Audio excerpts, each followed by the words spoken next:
அண்மை செய்தி. கமல் மன்னிப்பு கேட்க மறுப்பு தெரிவித்திருக்கிறார். மன்னிப்பு கேட்க வேண்டும் என கர்நாடக உயர்நீதிமன்றம் கூறியிருந்த நிலையில் கமல் மன்னிப்பு கேட்க மறுப்பு தெரிவித்திருக்கிறார். அது தொடர்ந்து அண்மை செய்தியை பார்த்து வருகிறோம். தனது கருத்திலிருந்து பின்வாங்க போவதில்லை என கமல் திட்டவட்டமாக தெரிவித்திருந்தார். கமல் மன்னிப்பு கேட்க வேண்டும் என கர்நாடக உயர்நீதிமன்றம் கூறியிருந்த நிலையில் அவர் மன்னிப்பு கேட்க மறுப்பு தெரிவித்திருக்கிறார். அது தொடர்பான அந்த அண்மை செய்தியை பார்த்து வருகிறோம்.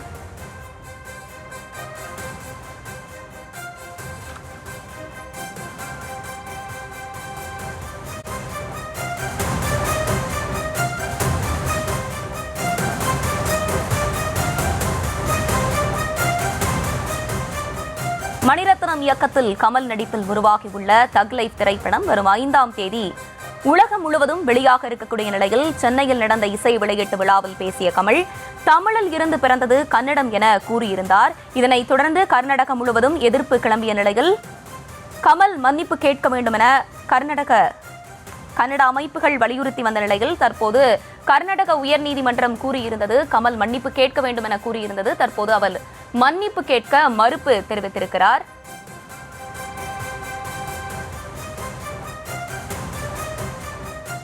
தொடர்ந்து விரிவான விவரங்களோடு இணைகிறார் எமது செய்தியாளர் மதியழகன். வணக்கம். தற்போது கமல் மன்னிப்பு கேட்க மறுப்பு தெரிவித்திருக்கிறார். தொடர்ந்து விரிவான விவரங்கள். நக்லைஸ் படத்திற்கு கர்நாடகாவில் பாதுகாப்பு வழங்க கோரி கமலஹாசன் ராஜ்கமல் பிலிம்ஸ் இன்டர்நேஷனல் நிறுவனம் தாக்கல் செய்த மனு இன்று விசாரணைக்கு வந்தது. அப்பொழுது இந்த விவகாரத்தில் கமலஹாசனுடைய முடிவு என்ன, ஒரு மன்னிப்பு கேட்க விரும்புகிறாரா இல்லையா என்பதை குறித்து கருத்தை கேட்டு தெரிவிக்குமாறு உத்தரவிட்ட நீதிபதி வழக்கினுடைய விசாரணையை பிற்பகல் 2:30 மணிக்கு ஒத்திவைத்திருந்தார். இந்த வழக்கு மீண்டும் 2:30 மணிக்கு விசாரணைக்கு வந்தது.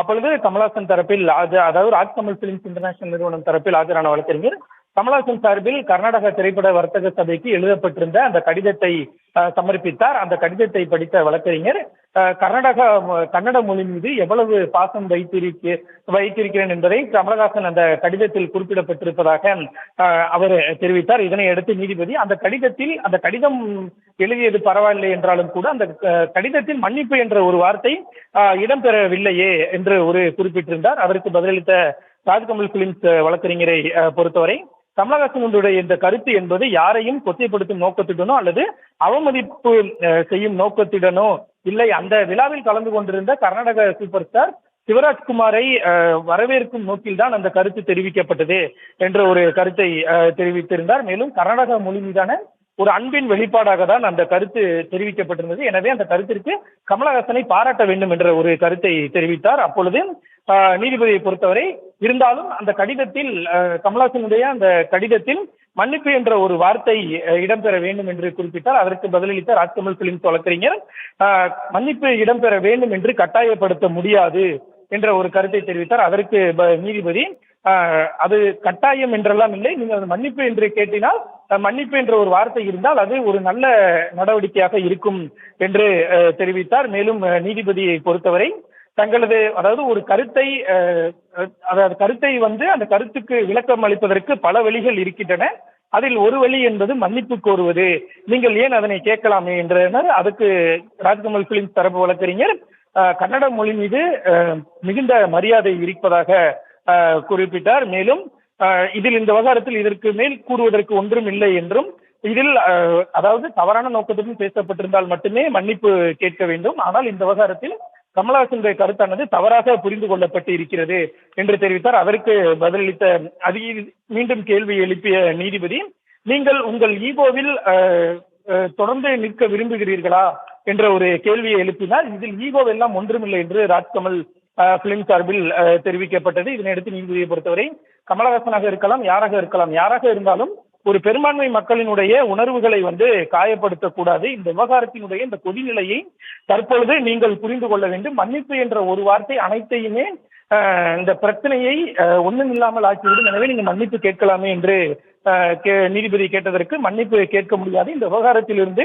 பின்வாங்க போவதில்லை என்ற ஒரு கருத்தை தெரிவித்தார். மேலும் அந்த வழக்கறிஞரை பொறுத்தவரை இது தொடர்பாக நான் கமலஹாசனிடம் பேசினேன். கமலஹாசன் குறிப்பிட்டது என்னவென்றால், இந்த படமும் காத்திருக்கும், கர்நாடகாவில் இந்த படம் வெளியாவதற்கும் காத்திருப்பதற்கு நான் தயாராக இருக்கிறேன் என கமலஹாசன் குறிப்பிட்டதாக தெரிவித்தார். இதனை அடுத்து நீதிபதியை பொறுத்தவரை கர்நாடகா திரைப்பட வர்த்தக சபைக்கு கமல் எழுதிய கடிதத்தினுடைய அந்த நகலை பதிவு செய்து கொண்ட நீதிபதி கர்நாடகாவில் தற்பொழுது படத்தை வெளியிடுவதற்கு ராஜ்கமல் இன்டர்நேஷனல் பிலிம்ஸ் நிறுவனம் தற்பொழுது வெளியிட போவதில்லை என்று முடிவு செய்திருப்பதன் காரணமாக மேற்கொண்டு இந்த வழக்கில் விசாரிப்பதற்கு ஒன்றுமில்லை என்று கூறி இந்த வழக்கினுடைய விசாரணையை ஒத்திவைத்து நீதிபதி உத்தரவிட்டிருக்கிறார். மேலும் இந்த விவகாரத்தின் தொடர்பாக கர்நாடக திரைப்பட வர்த்தக சபையுடன் நாங்கள் பேச்சுவார்த்தை நடத்த விரும்புவதாக ராஜ்கமல் பிலிம்ஸ் சார்பில் தெரிவிக்கப்பட்டது. இதனையும் பதிவு செய்து கொண்ட நீதிபதி இந்த வழக்கினுடைய விசாரணையை ஜூன் 10ஆம் தேதி பிற்பகல்